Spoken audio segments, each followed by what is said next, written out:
everybody. It's Jeff, the Young Black Geek. We're talking chapter 44 of My Hero Academia. And this was a really fun chapter. I'm going to give this one 4 fire emojis off the rip.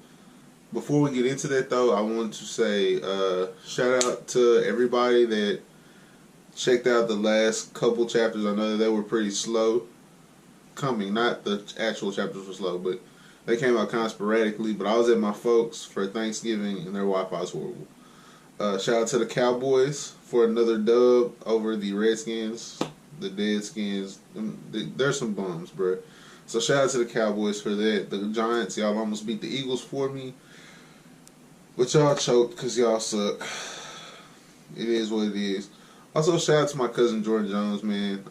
He plays at Arkansas, and they've had the toughest season in school history. I believe this is their first double-digit loss season in school history.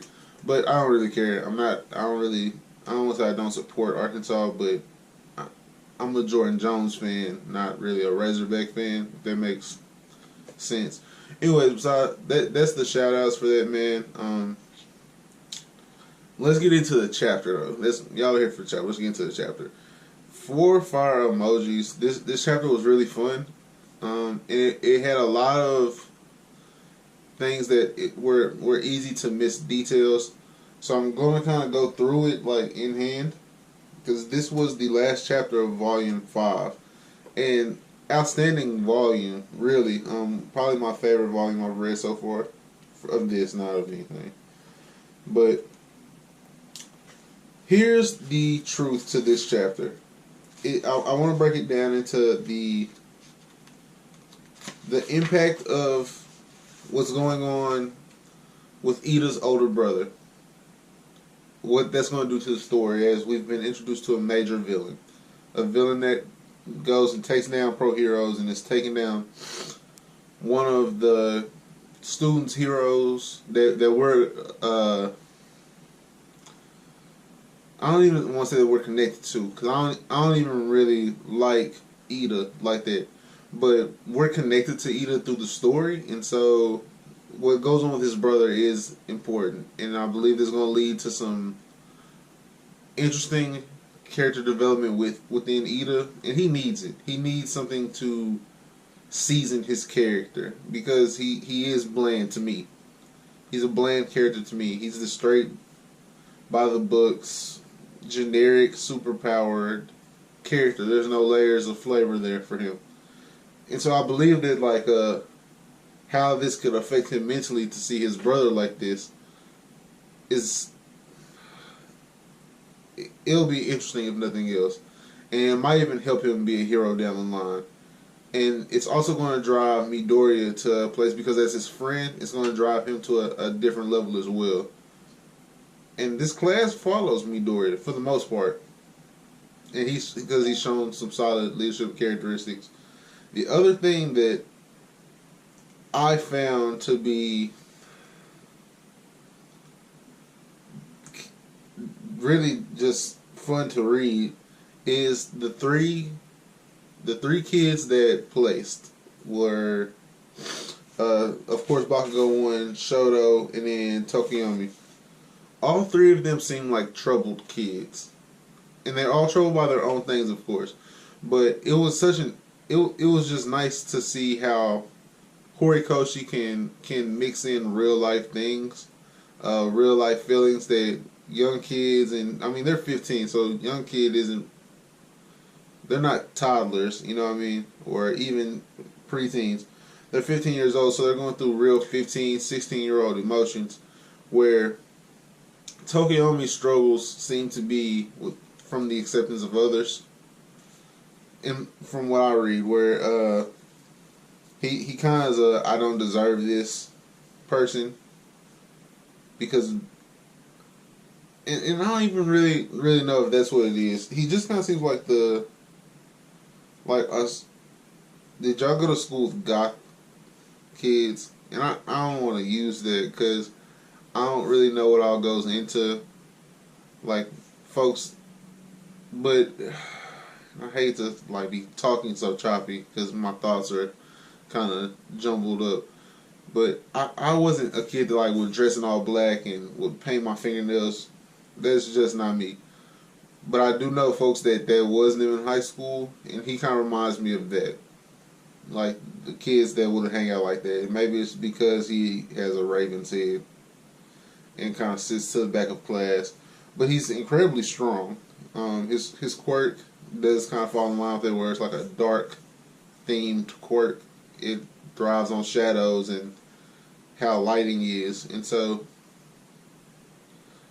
the struggles that kind of show from people who dress like that and hang out with other folks that dress like that, they have their own sets of issues, and he seems to fall in with those. I do understand Todoroki's thing, and I like the connection with him and his mom at the end. But honestly, you see his inner struggles are what's holding him back the most. Whereas accepting what's going on between him and his father, and where that's driven his relationship with his mother, and how much did he take from both of them to become himself, and to see him struggle with that enough to he had first place. He was competing for first place, and his drive for that was lost. He still placed second. And All Might tells him, like, you have to work on this before you can ever, like, grow from it. You have to learn from this. And at least you understand that you need to work on this and learn from it. And then the inferiority complex that Bakugo suffers is also just, like, crazy to me, because it's not like he hasn't been told how talented he is. It's the fact that he understands what true heroism is, and to see it in Midoriya, a person who he's always felt superior to, he's never gotten that vibe from himself where Midoriya will go save you just to save you. Like he's going to go above and beyond to save anyone he can, and oftentimes, at least twice we know for sure, and maybe more times that we're not aware of yet, Bakugo's been the person that needed saving. And when he's been told you're this strong, and someone who you are stronger than, or at least had been stronger than, is the one to go save you, or the one to defeat you, like he did and when they were going for building rescue, it's created this thing where not only does he have to be the best, he has to be better than who's better than Midoriya. Like, oh, okay, Shoto gave you his all, and he beat you. So now he has to give me his all, and I have to destroy him. Like, just to prove how much better I am than you. And then he beats Shoto because Shoto didn't try, and he's like, man, I won't accept it. What is so special about Midoriya? And he is obsessed with Midoriya. And it is holding him back. If we're talking about holding back, Midoriya is held back. He realizes that talking to his mom that he's been holding himself back. I don't know how long it's going to take him to put that in action. But he's definitely held himself back because he's mimicking All Might. But he's not All Might.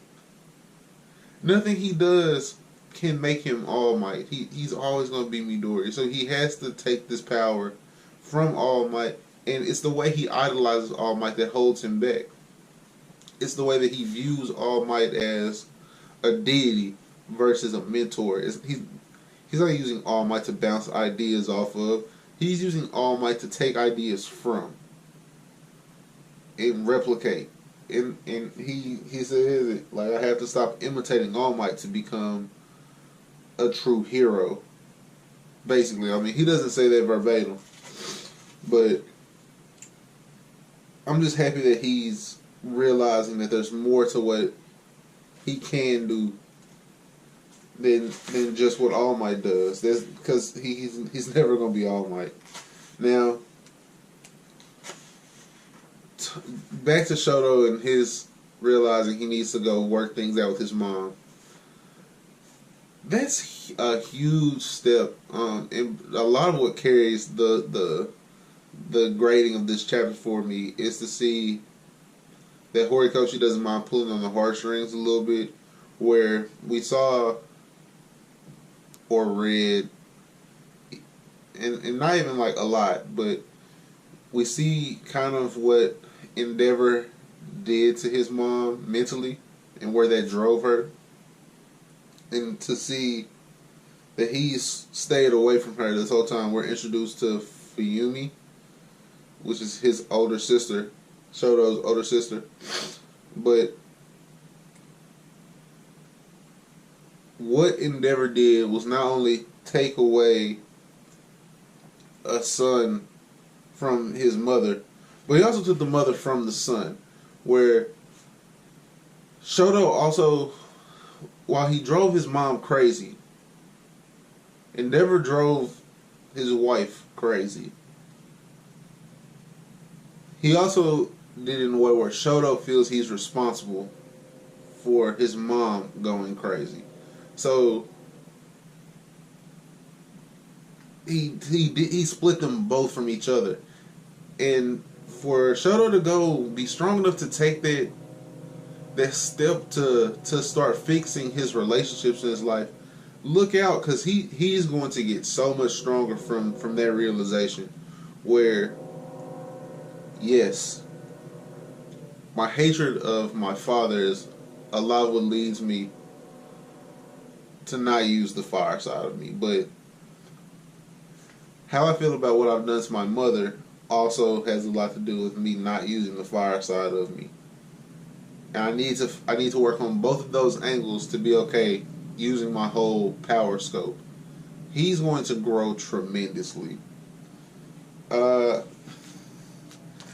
fun part of this chapter, and another fun part of this chapter to me, was watching Bakugo brush his teeth aggressively and hearing his mom yell at him for being so aggressive. And it's just a nice touch to see how everyone else's relationships are formed. And I think it was big to see. We saw Midori with his mom. We saw Bakugo at home. We saw Shoto at home for a little bit and then go find his mom. We saw Ochako and her parents, both of her parents, meet her and be genuinely proud. And just to see how all five of them specifically, mainly Midoriya, are affected by the relationships with their parents, and to see that they're all pushing for the same goals basically, and they're all inner group of friends. Even Bakugo's, I wouldn't call him their friend. I really wouldn't even call Shoto their friend, but they all respect each other in the moment. They're all tied to one another by one emotion or another, whether it's jealousy or true compassion or envy, which is jealousy. They all, there's a reason they're all highlighted. Ochako, Midoriya, Ida, Shoto, and Bakugo. Now, while I don't hate him. I don't like Ida. While I don't like Ida, I do feel for him to have to rush in and have this conversation with his brother about his brother having failed. And I have younger siblings. I have a younger brother that I know looks up to me a lot. And so I get where his brother's coming from, where it's like, bro, I do not want to let the folks that look up to me down. This was a really good chapter all around, man. It was a lot of things in here that I enjoyed. To top it off, I want to address how all the time, man, Mineta is just, I like the pervy characters. I do. I genuinely do. It's a quip that it's a gag I like. The gag characters I like. But he just finds a way to take it too far every time. And him and Lightning Buddy, what is Lightning Buddy? Kaminoru?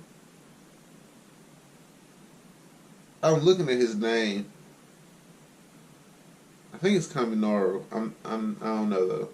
Him and Lightning Buddy though are just up to no good at the end of this chapter, and it every time I see him, I cringe at looking at Mineta. I honestly cringe looking at Mineta. Anyways, those guys, 4 fire emojis. If you like this video, please drop a like.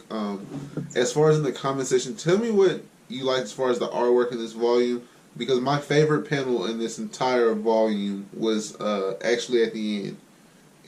It could be a recency bias, but that panel of Shoto's mom finally looking at him when he's in the room, that touched me a lot. I have a special relationship with my mother, so that one touched me. But what was your favorite artwork in this chapter? Subscribe for more My Hero content for sure. More Black Clover content, more The Promised Neverland content. We're going to try to drop 5 reviews a week in all 3 of those. It's going to be tough, but I really want to get caught up to where I'm doing a reaction and I'm doing a sit-down review where I've gotten to sit down and put my thoughts together in an organized video. But I don't want to get to that format until I'm caught up weekly, to where I'm waiting on the chapter to drop weekly. So, with all that being said, you guys have a great rest of your day. Peace.